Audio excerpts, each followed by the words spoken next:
This is Tales of Swordfall.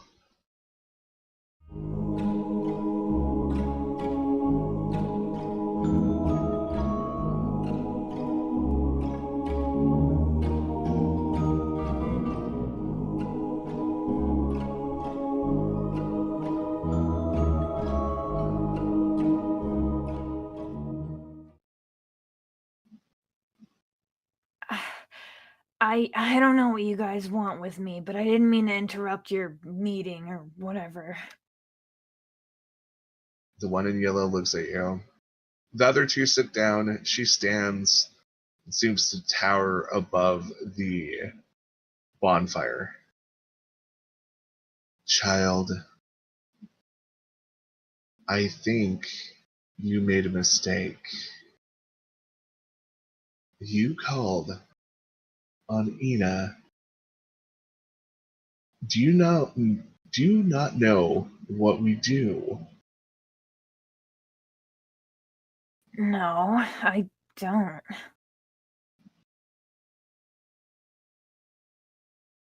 I am too young. I'm the one who speaks. This is Herda.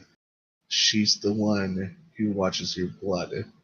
And this is Ina. She is the one who sees. You can roll me a history check, probably with disadvantage. See what the hell's going on. If you remember any of this. 9. So, Nilkis, you've probably heard fairy tales. Literally tales about fairies, of people getting lost in the woods and suddenly appearing before 3 women. These 3 women either can bring a great amount of death or, yeah, let's just leave it at great amount of death to those who do not respect them. But these are like fairy tales, right? So how much are they worth?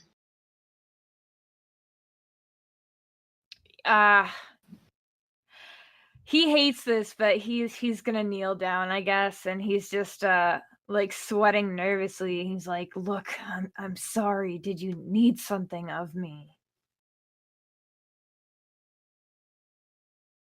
And we're gonna switch over with Nilka's sweating balls. And we're gonna check in with Norik.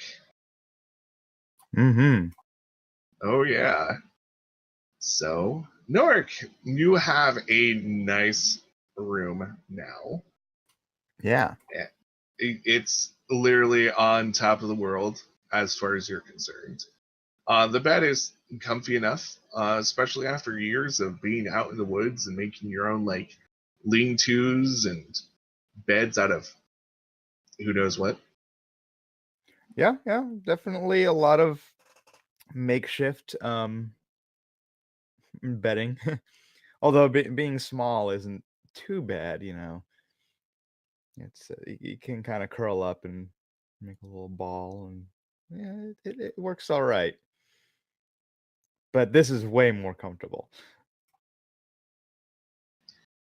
And so you're in your room. It is nice and quiet. You notice that the whole house just makes you feel calm. And since you're in a room, it just feels like this is the place where you need to go to sleep. Yeah, and Norik is going to pass out. And so your mind drifts off into the dreamland. And what does Norik dream? What's like an okay dream to have? Or is he just like having one of those dreams where it's just like reviewing the day? So, Norik, he has a dream where he's he's riding on a horse, and it's a fairly nice day, and And this is it's not Herberta. It's a Herberta's a mule anyway, but he's on this horse, and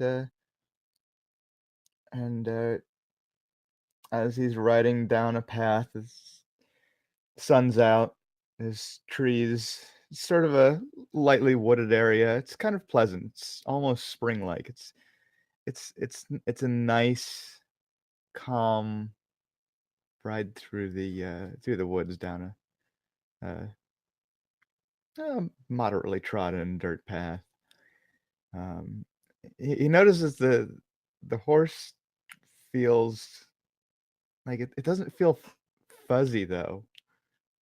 It's not fur like you would expect on a horse.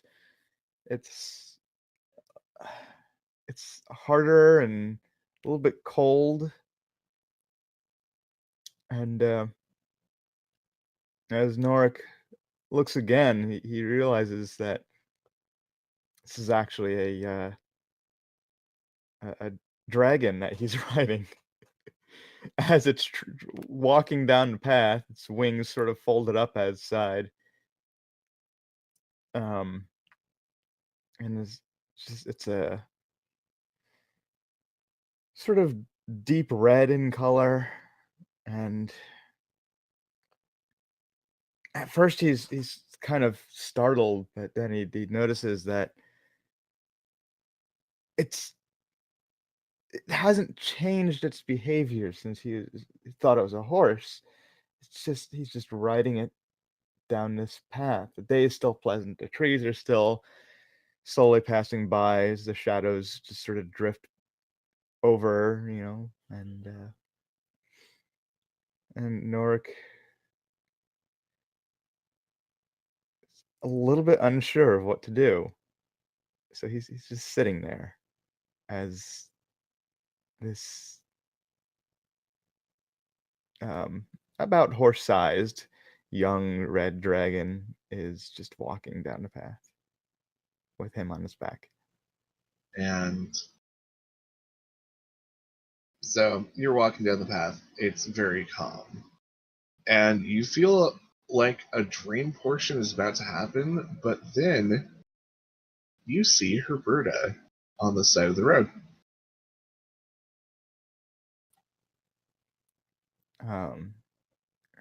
Herberta? Assuming mule form? No, she No? is Oh. in her glorious elf form. Herberta.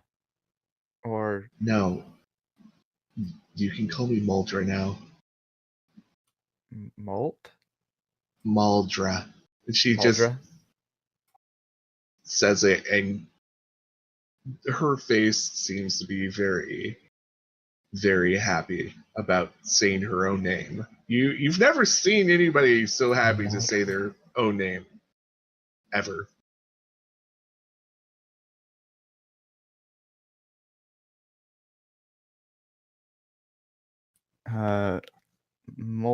Muldra.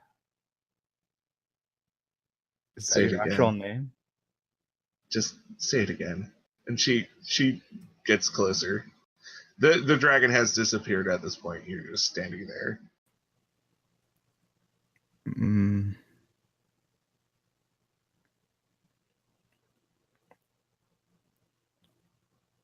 Why? Because it's falling apart. And she gets What closer. The curse, it's going away. Something happened. Oh, the curse on you?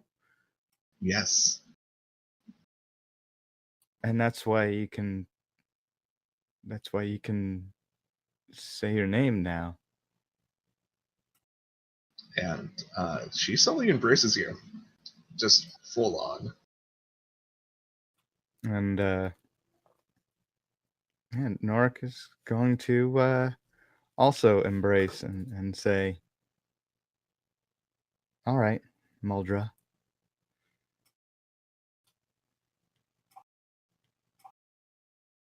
And she tries to hold back tears, and she sets you down. She seems to be incredibly strong, but then again, this is a dream, so who knows? And she backs up a little. I'm sorry. I intruded on your dream. I didn't mean to. I just No, it's okay. That's perfectly fine. It's always nice to see you. well expected a lot more. And she smiles. She seems to be really happy about this news. I'll be expecting you. And depending how much this fades, let's say you won't need a necklace to talk to me.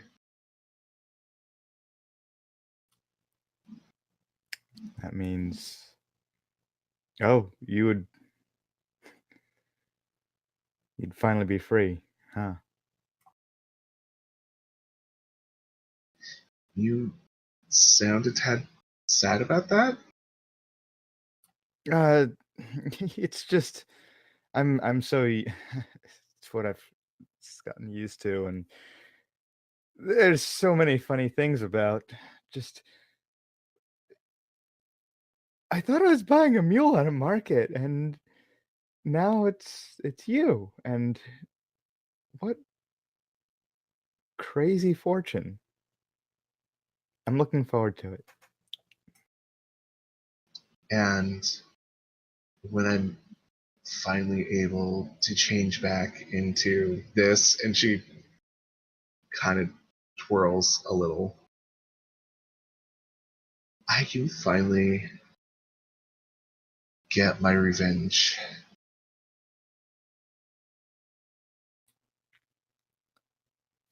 Is this your revenge on whoever cursed you?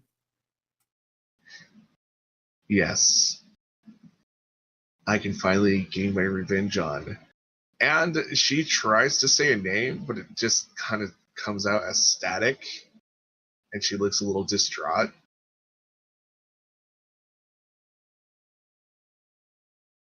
That's okay. The curse is still in effect somewhat, it seems. But Muldra,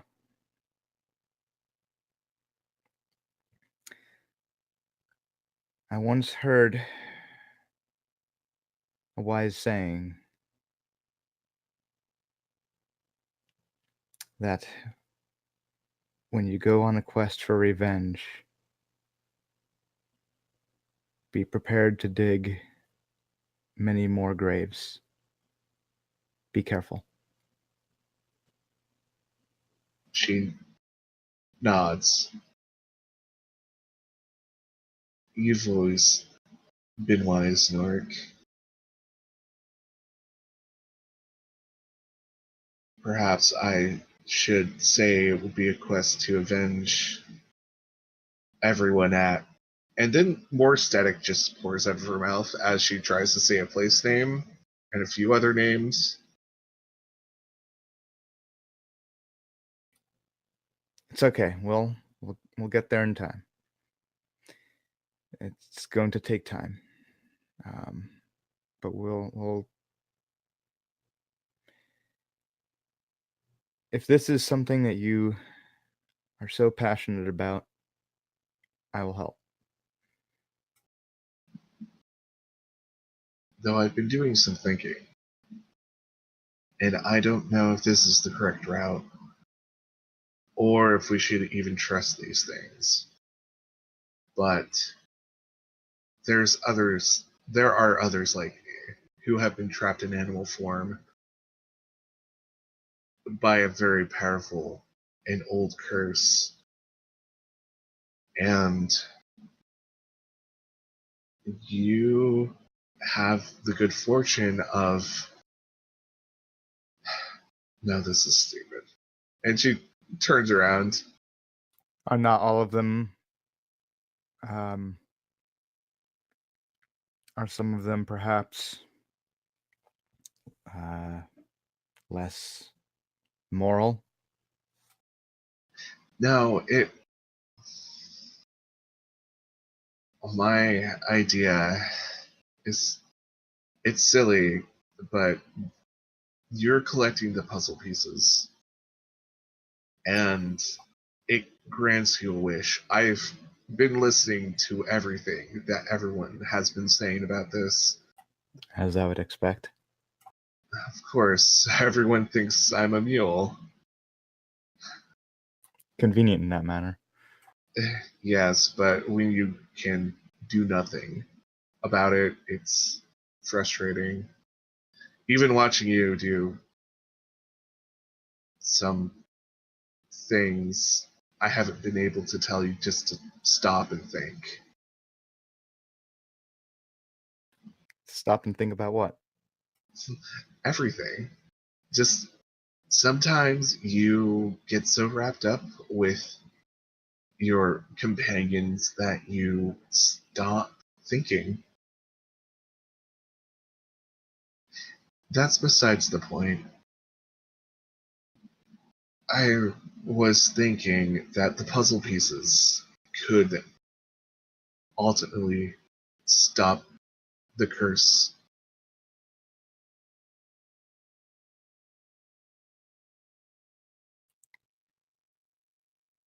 It, from everything I've gathered, these puzzle pieces are. A wish is quite great power. I just wonder, what is it? Something for free, or is there something in exchange? Because I know that anything in exchange for such power is potentially very dangerous.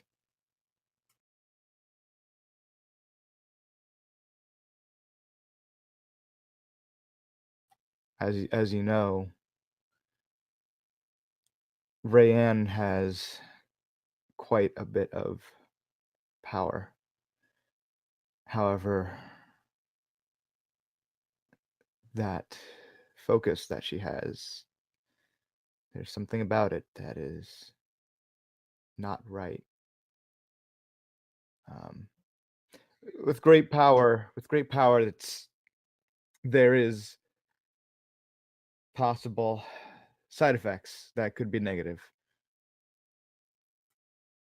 She looks and nods. That's because the owner of the Elder Focus is not the Brennan Hole family.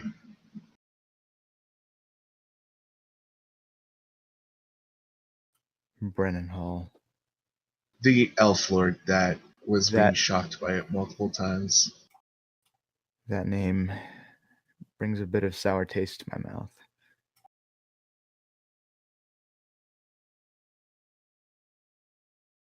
Yeah, there's much to be discussed about that family. She kind of sneers. Have they wronged you personally? I mean, other than that letter that I received.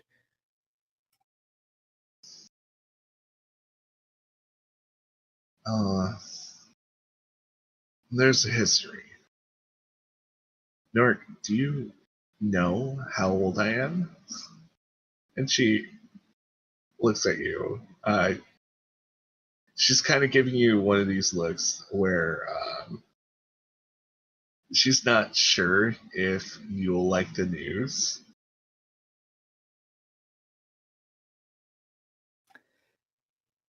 I'm assuming older than I would guess.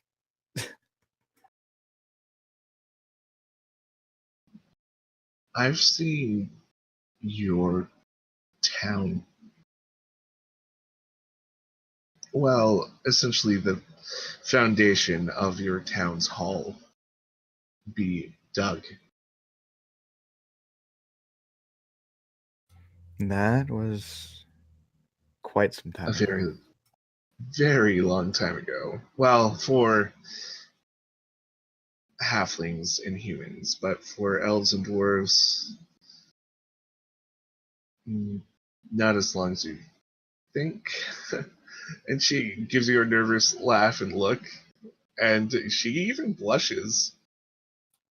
Well, if I may say, you look good for your age.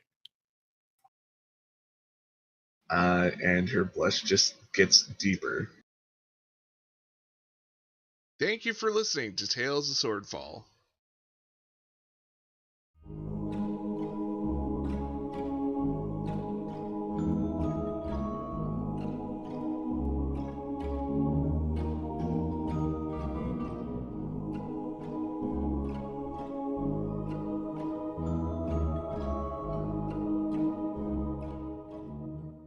Please consider listening to this podcast. Hello, folks. JP Winterbottom here to tell you about The Beholder's Eye, a 5th edition Dungeons & Dragons narrative-focused actual play podcast about a group of private investigators in a fantasy noir setting with eldritch horror undertones. You can find The Beholder's Eye every other Friday on iTunes, SoundCloud, or anywhere podcasts are found.